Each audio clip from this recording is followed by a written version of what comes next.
if you want your child to eat your vegetables, don't then reward him with a piece of chocolate after that, because then he's eating the vegetable not to eat the vegetable. He's eating it so he gets the chocolate after. In the context of a neurodivergent child, that I think is the biggest fear, that if they don't achieve even the minimal standards, are they regressing?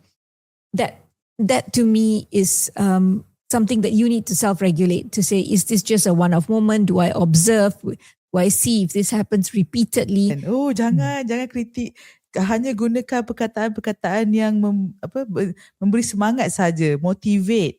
Jangan sampai anak kita rasa negatif pun tak boleh juga, because that's not how real life works.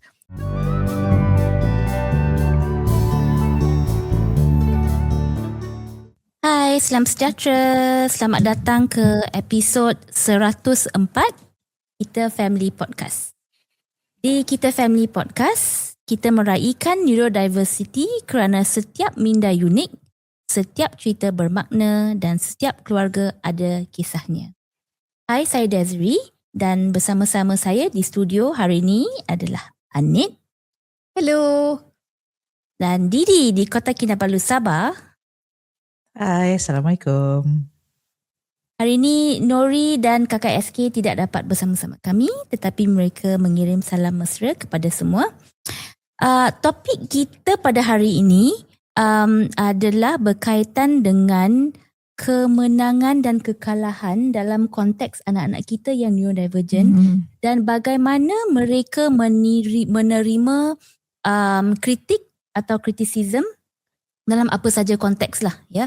Saya rasa dalam episod-episod lepas Kita Family, kita selalu menekankan approach yang positif, celebrating the small wins, sentiasa meraihkan mereka, memberi dorongan, memberi sokongan yang apa saja yang mereka perlu. Tetapi mungkin dalam episod ini kita boleh juga cuba bincang sedikit, adakah memberi semua ini menjadikannya lebih susah untuk mereka menerima bila dikritik atau mengalami kekalahan. Right? So maybe let's start first dengan Didi. Didi mungkin boleh share sedikit mengapa adakah mereka mengaitkan kemenangan dengan nilai diri atau kebolehan mereka? And when I say the word mereka, referring to mereka yang neurodivergent lah. It reminds me of something yang berlaku kepada anak saya sendiri. Ini bukan game lah, tapi more kepada exam. So bila dia buat exam tu, dia rasa exam tu susah dan lepas tu dia marah lah, dia macam upset. And then dia cakap apa tahu pada saya, dia cakap, "Mama, you said I'm smart, but I couldn't do it."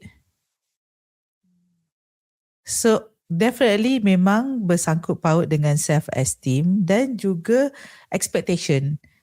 Bila mereka selalu diberi kata-kata, you can do it. And then suddenly, tak boleh buat pun. Sama juga kalau main game kan, it should be fun. But bila kalah, this doesn't feel fun at all. Bila dia rasa tak fun, it's not the same as the expectation. Perasaan tu lebih lagi mendalam, lebih kecewa. Dia tak seronok dan kemudian kecewa dan dia rasa macam sebelum main tu, I should be good in this game. First this game, I thought this game would be fun and like macam ini game senang je, takkan saya kalah. Tapi kalah. So all this expectation, self-worth memang berkaitlah dengan perasaan mendalam bila kalah. So I'm opening this to both Anit and Didi. Mengapa situasi ini boleh menjadi lebih mencabar kepada setengah anak neurodivergent? Actually, before we get there, saya nak just bagi satu rumusan lah. Kalau anak-anak kita, macam mana mereka tahu dan mengenali apa yang kemenangan dan kekalahan? Mereka akan mengetahui kalau ada dicabar oleh anak-anak yang lain atau rakan sebaya or senior ke junior ke, asalkan ada community. So this is a skill that is taught usually in school. Kalau anak kita tidak ke sekolah ataupun homeschooling, ini adalah satu skill yang memang akan sukar untuk diajar kerana ia tidak datang secara semula jadi. The whole idea of winning and losing is an experience that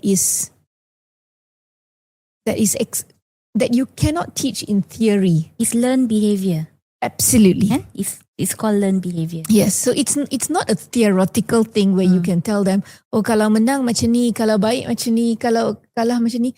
Ada emosi, ada perbuatan, ada reaksi yang hanya mereka akan tahu dan boleh mengambil tindakan ataupun menjadi bahan pembelajaran sekiranya mereka mempunyai peluang untuk mengalaminya.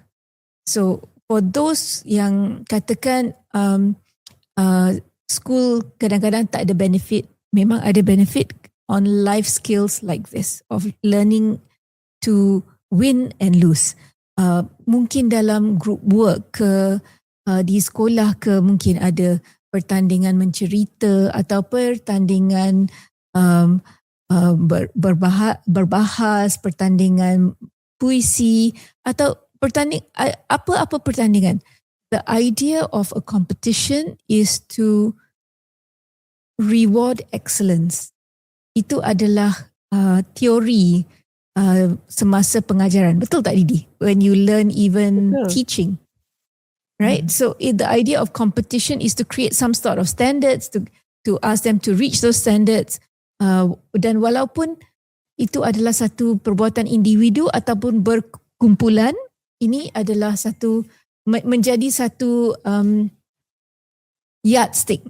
Dan dalam proses itu, dalam proses training, dalam proses kita membuat persediaan untuk apa-apa peperiksaan ke pertandingan ke or just to compete or even take part, ia menjadi satu proses di mana usaha yang dibuat oleh kesemua anak-anak walaupun neurodivergent ataupun neurotypical akan diuji pada sesuatu masa, dan bila diuji, usaha itu boleh menjadikan mereka satu pemenang ataupun kalah ataupun tidak mencapai standard. Betul Didi? Betul. I think lagi satu because dalam masyarakat kita, I think not just di Malaysia lah, di mana-mana pun, apabila mereka itu berjaya dan menang lah kalau ada game ke pertandingan kan, bila menang tu mereka ini diraikan. Jadi kepada individu neurodivergent, apabila mereka melihat individu lain diraikan tetapi mereka bukan dipinggirkan, cuma macam of course kita orang ini diraikan, saya tidak diraikan, jadi akan ada satu yang kita boleh this one we're supposed to talk in another episode, but I just have to include this a bit lah. Rejection sensitive dysphoria. So dia rasa rejected walaupun sebenarnya tak, hanya kerana layanan itu lebih istimewa kepada mereka yang berjaya. Jadi tiba-tiba dia lebih rasa lah, mungkin kepada mereka yang tipikal, oh I did not win, tak apalah tidak diraikan. Tetapi kepada individu neurodivergent, mereka mungkin merasa lebih kecewa lah. Itu yang rasa stres, rasa sedih tu lebih lagi, reaction tu lebih besar. Ya, so bila tidak diraikan, mereka rasa terpinggir juga, kan? Ya. Tapi ini adalah satu life skill kerana di mana-mana tempat pun, saya selalu mengatalah dalam kerjaya saya sebagai peguam, memang kalau kita pergi mahkamah, memang ada menang atau kalah saja, tak ada yang in between. Oh, it's okay. Jadi setiap kes menjadi satu peperiksaan yang amat memudaratkan kepada orang yang mengalah dan atau kalah, dan yang boleh menggembirakan orang yang menang. Okay, so there's no in between. So when life is like that, kalau kita pergi kadang-kadang ke klinik pun, sama ada clean bill of health ataupun ada penyakit dan sekarang kena makan ubat, itu pun menjadi satu proses of whether you looked after yourself well enough or not. Kalau kita pergi ke sekolah, as usual, you have competitions after competitions. In a workplace juga, kita ada diraikan orang yang mungkin lebih cemerlang ataupun berjaya mencapai sasaran, right? They achieve their KPIs atau they achieve their targets, because everything is target driven and everything is in the end there's an end goal. Whether it's to earn money or to bring in more revenue. Jadi kesimpulannya, kemenangan dan kekalahan ini adalah satu cara hidup masyarakat kami di mana-mana, walaupun di negara kita ke negara lain ke internationally, it's just a done thing. Ini adalah reality kehidupan. Yeah, reality kehidupan. And also like what Anit was saying, actually ada banyak hubung kait dengan teori psikologi and behaviorism, di mana you reward positive behavior, which is called positive reinforcement and operant conditioning. Kan? So di mana competition atau apa-apa competition is a way of also rewarding those who do well. Absolutely, yes. Right? Because when you reward, the idea is for them to repeat. Yes.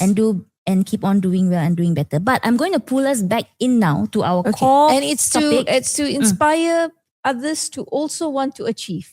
Yes. Okay. Yes. But now that's with neurotypicals and neurodivergent. Yes. Kan?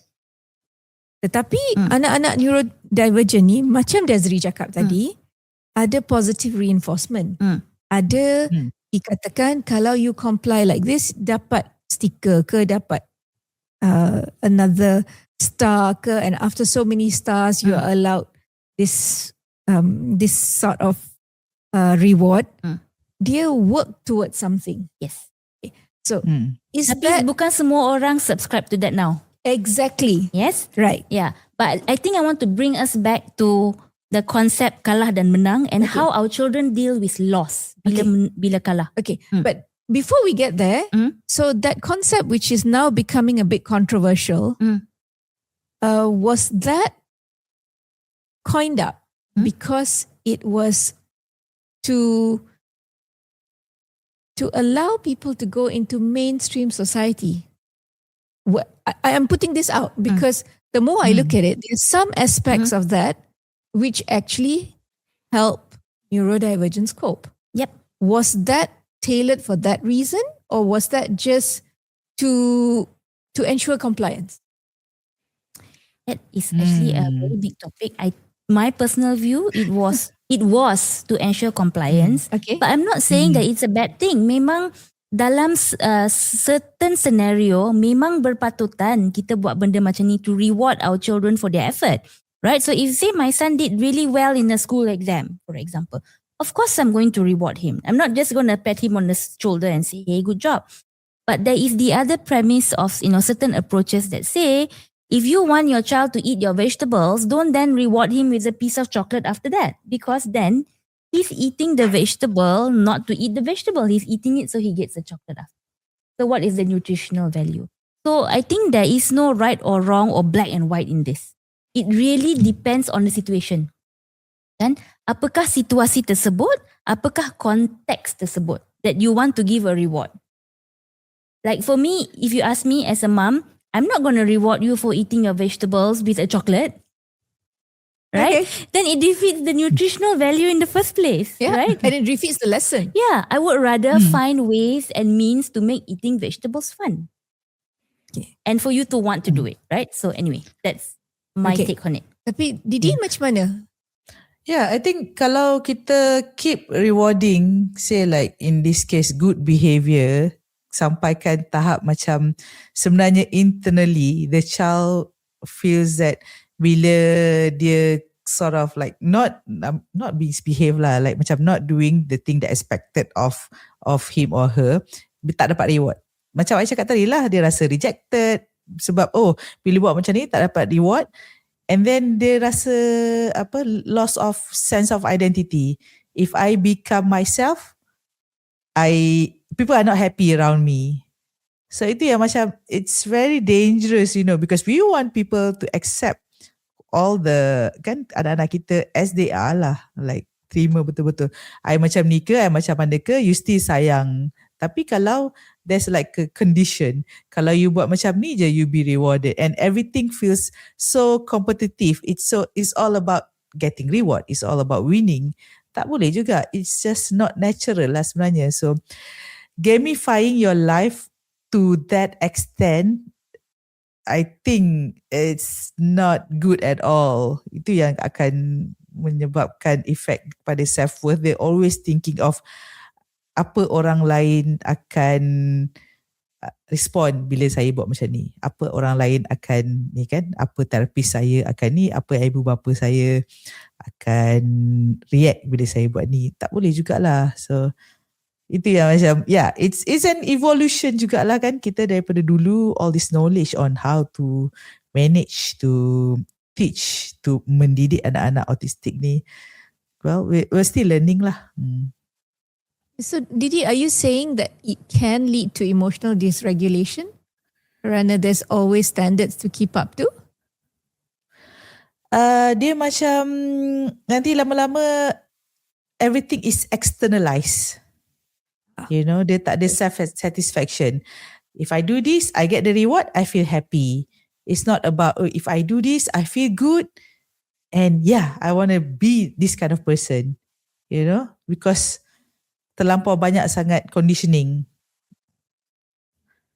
So, and then the reality hidup is, bukan semua situasi adalah positif. Betul. You're not going to win all the time. You're not going to get praise every time. And you know, in the context of neurodivergent yang telah dewasa dan pergi bekerja, in a work environment, there are KPIs, there are targets to be met. Bukan selalu KPI tersebut akan Betul. right? And you're not going to get a praise or a reward from your boss for showing up To work work. on time, for example.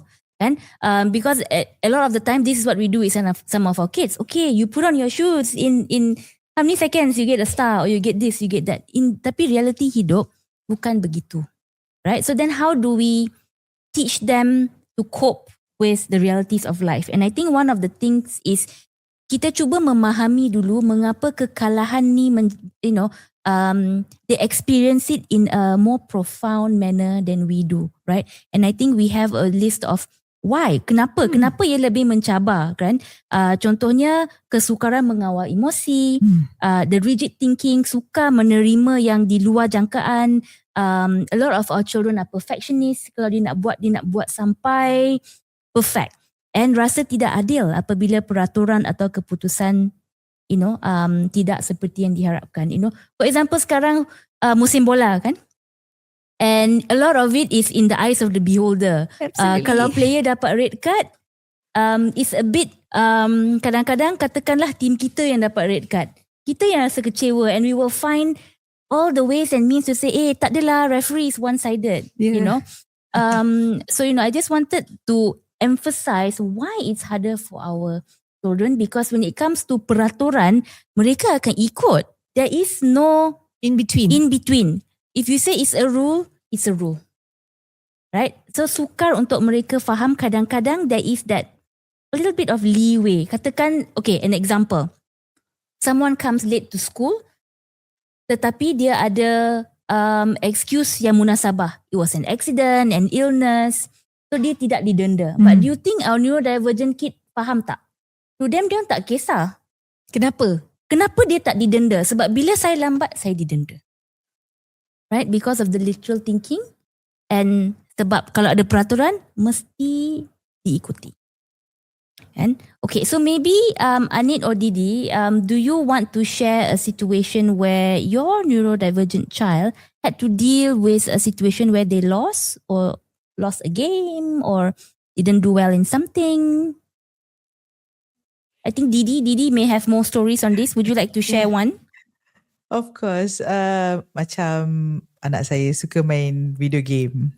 Jadi bila dia main video game, dia expect, sebab dia dah lama main video game daripada kecil kan, dia dah more than 10 years lah basically main video game ni. Bila kalah, dia rasa frust lah, macam ini game yang saya selalu main dan kenapa saya masih kalah lagi. Tapi interestingly, I ingat lagi, there was one time anak Anit dan anak-anak came to our house here lah in KK. Yeah. Dan bila bermain, anak Anit kalah. Tapi Amy yang frust. Which is very Dan menangis. interesting sebab dia menangis.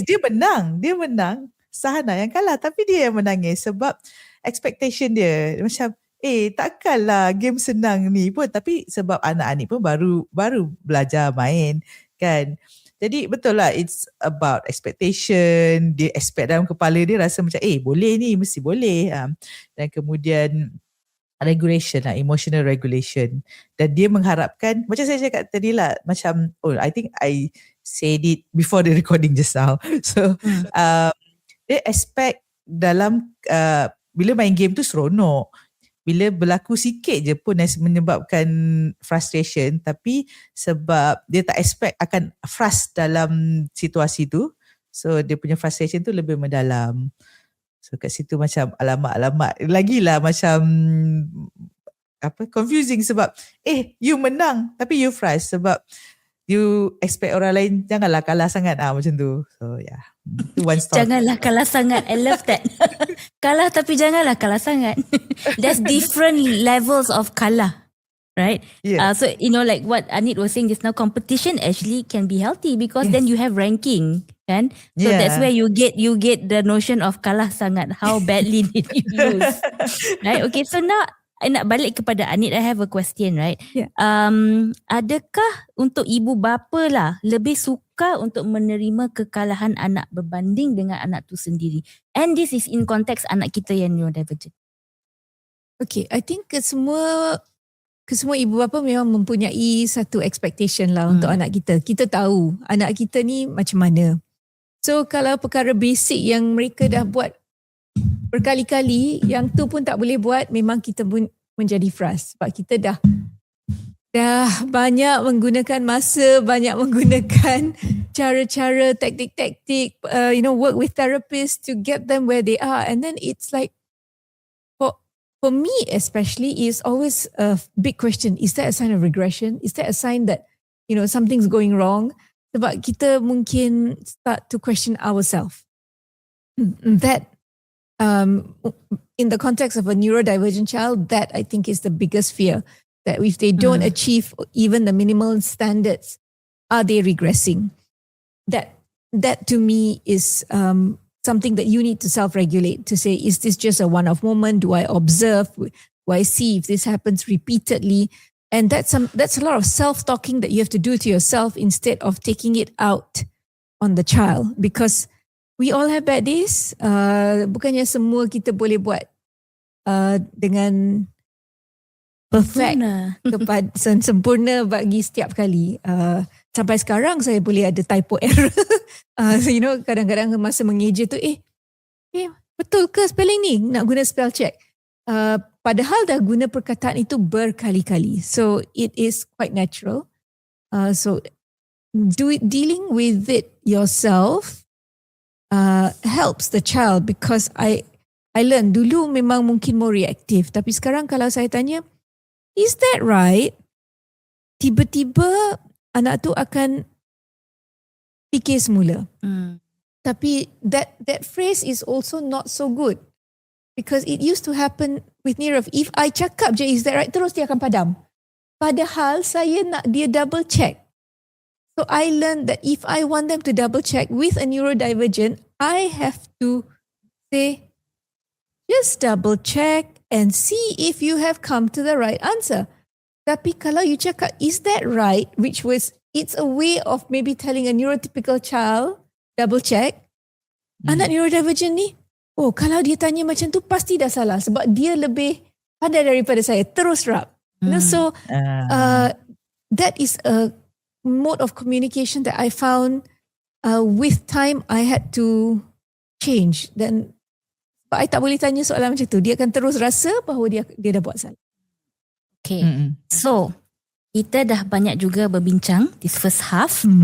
I think lepas ni it would be a very nice lead into kita sebagai parents, kan, bagaimana kita mengalami kekalahan, whether it's us losing at something atau watching a football match. So kita akan kembali sebentar lagi.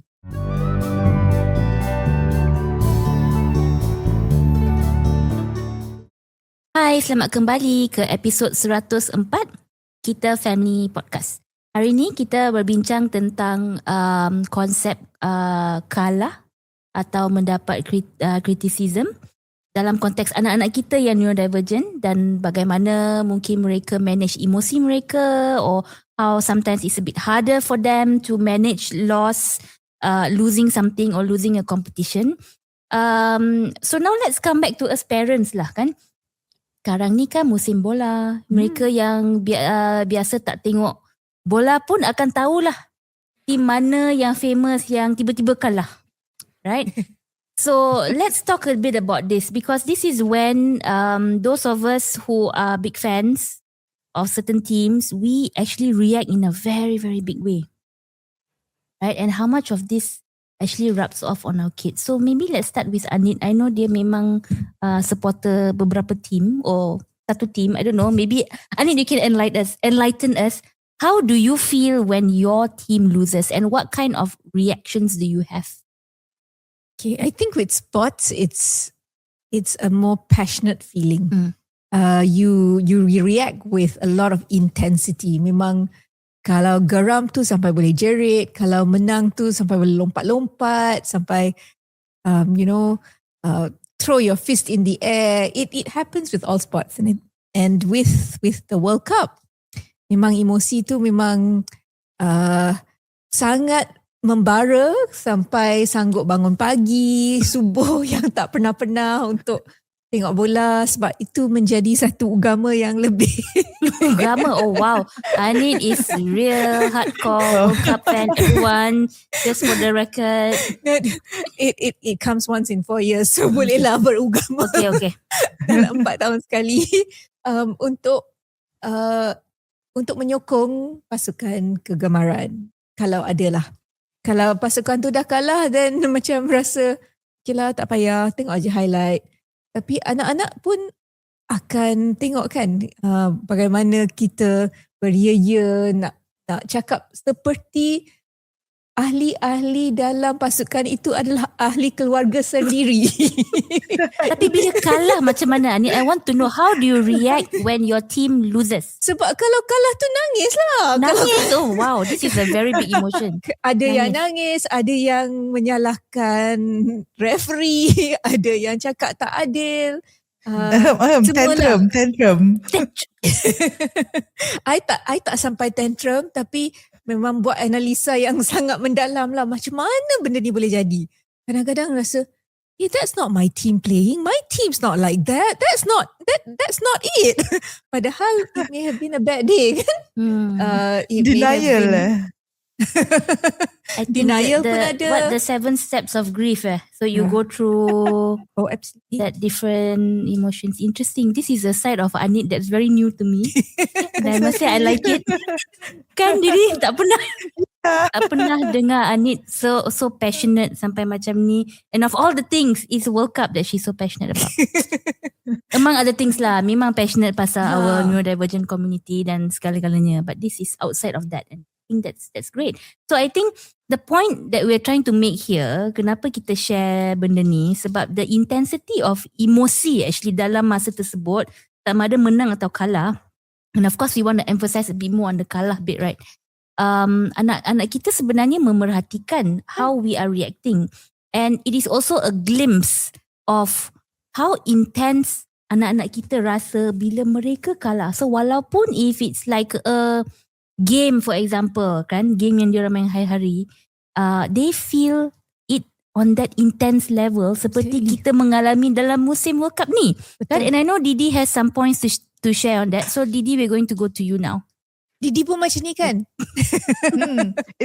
Itu yang kata macam apa? Kalah sangat. So bila dalam World Cup, you terkeluar, itu kalah sangat. Memang rasa kan. Kalah sangat. Tapi bila anak-anak kita main game, I think not just this is my own brother lah. My adik masa kecil-kecil main chess with me kan, main chess. Bila dia kalah, dia terus flip the paper board tu tau. Oh, ada. Untuk Nira pun pernah untuk buat. kanak-kanak, untuk neurodivergent kan, bila mereka masih belum matang, perasaan kalah tu walaupun untuk game-game biasa adalah kalah sangat. Dan untuk kita yang neurotypical ni, tolonglah ingat perasaan kalah sangat dalam World Cup ni yang sebenarnya pun game tu tak ada kena-mengena pun dengan kita. It's not even Malaysia play. Okay, bukan saudara you yang main. So now please understand that, okay, itulah perasaan dia, betapa intensnya perasaan anak-anak ni. Kalah mereka pada game yang simple pun adalah kalah sangat. Itu yang untuk kita faham lah, cuba menyelami apa yang mereka rasa. Ya, sebab kadang-kadang yang ada yang pasukan yang kalah tu sampai minta maaf kepada negara mereka dan supporter mereka kerana mengecewakan. Tapi itu mereka dapat verbalize. Tapi kalau anak-anak neurodivergent kita, mereka hanya show big emotions, right? Emosi besar yang kalau kita analisa kat dalam dia, mungkin dia pun rasa dia mengecewakan pada mereka yang meraihkan mereka ataupun menyokong mereka. I think kita janganlah jadi macam negara tu yang sampai tim dia perlu minta maaf kan. Itulah kerana kita sebagai ibu bapa ni, jangan sampai anak kita kan bila gagal rasa nak perlu minta maaf pada kita. Kita nak perlu menyokong untuk mereka kan. You want to talk about football, right? Yeah. It's a very good at that analogy. point kita guna line psychology kan. It's okay, try again. This was not a good day. I don't think it will work during musim World Cup ni lah. Yeah, You cannot try again. There's only one World Cup in 2026. Once you're out as and bukan tahun depan ada lagi 4 tahun lagi. you have Itu to yang wait menjadi 4 years for a do-over. And itu pun kena qualify dulu. Yeah. Okay, so anyway, coming back to our topic. Okay, so I think that it's great that we've given a very good example of see how intense our emotions are just talking about it, kan? Boleh gelap. I mean, if those of us who team kita dah keluar hari ni ke semalam, memang dalam hati ni tengah geram lah, kan? Tengah geram. Oh, my team is out. But anyway, what I want to come back to now is a question for both of you is could it be that sometimes our neurodivergent kids, mereka mengalami dengan lebih intens kerana kami telah memberi banyak sokongan and so much of positive reinforcement that bila dah mengalah or dikritik tak boleh terima. Let's talk about that a little bit. Who wants to go first? Sila angkat tangan. Didi dah Dia angkat kompetitif tau. Tak nak kalah sangat hari ni. Tak kalah sangat hari ni. Well done, Didi. So kalau kita terlampau bubble wrap anak kita kan, jangan kritik, hanya gunakan perkataan-perkataan yang memberi semangat saja, motivate. Jangan sampai anak kita rasa negatif pun tak boleh juga, because that's not how real life works. Failure tu is kegagalan adalah satu proses dalam kehidupan. So ada masa gagal, ada masa ni. Sebab tu sebenarnya kalau kita hantar anak-anak kita pergi terapi, dalam terapi tu kan setengah parents yang tak faham akan cakap, kenapa main game je? Tapi sebenarnya adalah simulasi untuk membina resilient anak-anak kita. Macam mana nak handle bila mereka gagal. Tapi also nak build dia punya keyakinan diri dan kemahiran lah. Macam sebab bukan kita pun semua jarang lah sebenarnya boleh buat sesuatu dengan bagus at the first try. Kita belajar sikit-sikit, kita practice kan, and then we get better setelah beberapa lama lah sekian team. So memang dengan anak-anak kita tak nak perlu lalui kegagalan. Tak boleh kita melindungi anak kita jangan rasa gagal, jangan ni. And memang the way kita train anak-anak kita berbeza mengikut kefahaman mereka sendiri, tahap pemahaman. Dan macam untuk anak-anak saya sekarang yang berumur 15 dan 17 tahun, a lot of kita discuss balik lah. Jadi masa kalah tu, masa frust, apa-apa yang kecewa ke apa, they would feel intense lah. So kita tenangkan dulu, tapi jangan lupa bila dah tenang, you go back and discuss lah. Okay, I know, validate feeling. Cakap, okay, I know you felt bad at that time. You rasa sedih, you rasa marah. Faham, you rasa marah. Tapi let's look back. Okay, is there anything else you can do to make it better? Always involve them dalam proses tu supaya nampak bukan hanya kita yang memberi idea, kita yang menentukan apa yang mereka lakukan. Sometimes they also have idea juga. And children, anak-anak neurodivergent yang menghadiri psychological session berkala, mereka belajar banyak strategi sebenarnya. Dan itu yang ada ketikanya ketika mereka dalam keadaan tenang, kita sendiri yang dalam keadaan frust, kita yang kalah, dalam keadaan mak dia yang rasa frust ni, anak-anak tiba-tiba mengeluarkan strategi, nasihat yang sangat macam menampar keegoan seorang ibu. I should know that. Padahal wow, pandai. Tapi menjadi memerangsangkan kan? Ya, tapi untuk mereka sendiri memerlukan latihan bertahun-tahun dan masih lagi ada time yang terus lose it. Tak boleh nak praktis apa-apa pun. Dia tak boleh nak guna strategi tu. Itu yang memerlukan bantuan kita untuk mereka regulate dulu, tenang dulu, dan barulah okay, look back, what you can do, how to look at the thing from another perspective. Macam contoh kalau you main game tu you selalu kalah dan membuatkan you marah. So adakah you nak terus praktis? Kalau you terus praktis, you kena kawal emosi lah, sebab bila you marah, you baling-baling. Bila you baling-baling barang, nanti game you rosak. Apa risiko? What are the consequences? Ataupun kita decide, then don't play this game lah, because playing video game should make yourself feel happy. It should be a fun thing. Tapi kalau dia mendatangkan stress, so might as well not do it lah. So all this guidance, all this perspective sangat penting lah untuk kita. Dan it's also why whatever yang anak-anak kita belajar dalam therapy session tu, kita pun perlu tahu. Sebab tu bila at the end of the session selalunya kan, therapist akan bagi feedback lah. Okay, anak kita macam mana dan apa yang dipelajari pada hari tersebut. So take note lah. Janganlah macam masuk telinga kanan, keluar telinga kiri. And then minggu depan hantar lagi. So kita tak tahu kan what's the point of that lah. An example that I think we always hear, and I want to say it because it has happened to me and I had to check myself. The fear of failure should not be the reason for not trying. So as a parent, kita tak boleh cakap kepada anak, oh, you dah gagal dan tak payah cuba lagi. Ataupun, tak payahlah, I rasa you akan gagal. That should never be a hindrance. Walaupun anak kita anak neurodivergent, kita tak tahu bakat mereka tu mungkin akan dicungkil pada masa yang kita paling tidak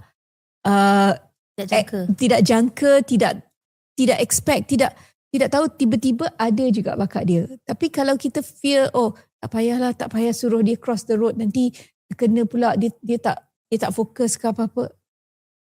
To me the act of crossing the road, ada orang horn, mungkin akan buat dia lebih sedar yang dia perlu memerhatikan dengan lebih terperinci. So that fear of a potential accident or failure cannot stop you from trying. Don't hold them back. Don't hold them back. You have to let it be, because failure is the biggest teacher.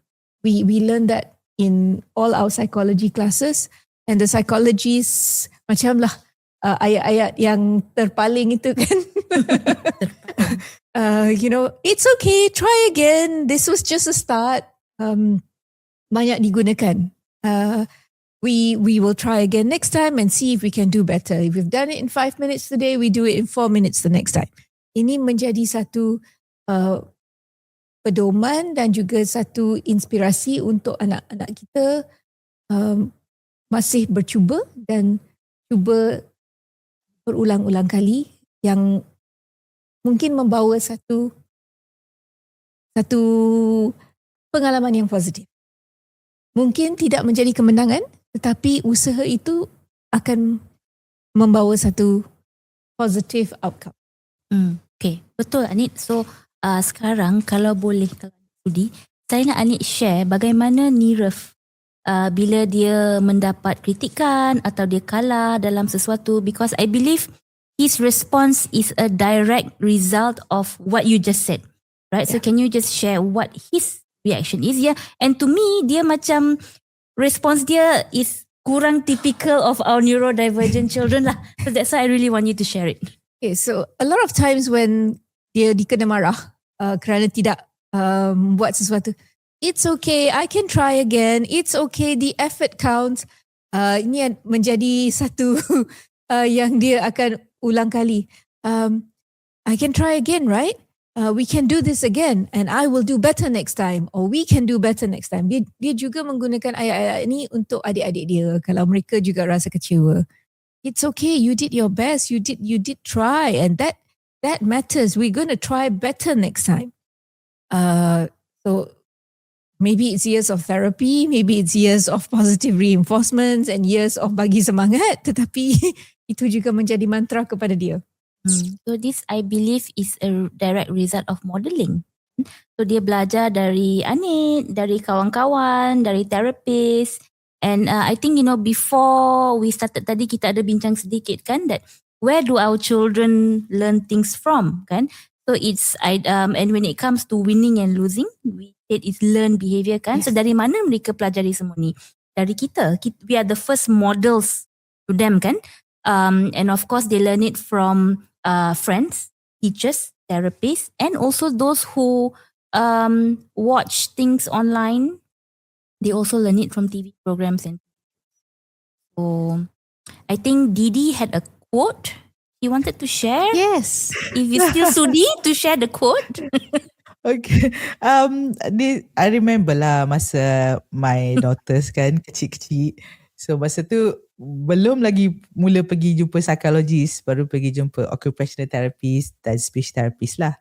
Tapi kan the two of them ni kan bila salah seorang mereka kecewa sebab something happen kan, macam kalah ke apa ke, dia akan quote, dia cakap apa tau, dah lah dengan diorang kan masa tu masih fasa suka ulang-ulang skrip daripada kartun. So this is a line from Peppa Pig yang mereka suka ulang masa mereka kecil. From Papa Pig, dia cakap, now Peppa, remember, it's not winning that matters, but taking part. So Yes, it shows it does. it shows that all this positive kan, bila anak-anak kita menonton rancangan-rancangan yang memberikan all this positive input ni, adalah kesan dia, it rub off on them. Yes, and this quote actually sums up what Anit was saying just now, that jangan don't stop our children from trying. If we feel they're good, don't let our fears prevent our children from having experience. And so, okay, banyak kita telah bincang hari ni. Didi, One please more go thing. ahead. Go ahead. This is something that I also told my children lah. I cakap kan, bila mereka kecewa, mereka tidak dapat buat sesuatu dengan baik, saya akan cakap, seorang manusia tu, setiap manusia ataupun macam, setiap manusia lah, there's tidak ada seorang manusia pun yang bagus, cemerlang dalam semua perkara. Yep. Setiap orang ada kekuatan masing-masing. So don't feel bad about things that you cannot do. Benda yang you masih belum mahir, you masih boleh belajar, you boleh berlatih. Tapi jangan lupa juga, you are already good in other things. Absolutely. Well said, Didi. Anit, any final closing remarks?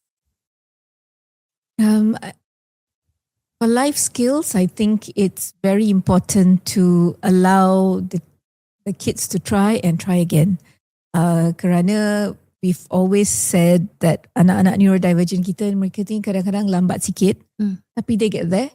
So things like nak lipat baju, nak sidai baju, nak iron, janganlah kata, oh nanti tangan dia terkena dengan iron panas. Ya, itu adalah occupational hazard of using an iron, but we've all lived through it. Bukannya kita sampai pergi ke hospital kan sebab terkena iron. So we understand the need to protect, but we also need to say that such a failure would not be the reason why we would not want our kids to try. So ada pepatah tu, belum cuba belum tahu. Betul. Kan? So I think that really sums up our episode today.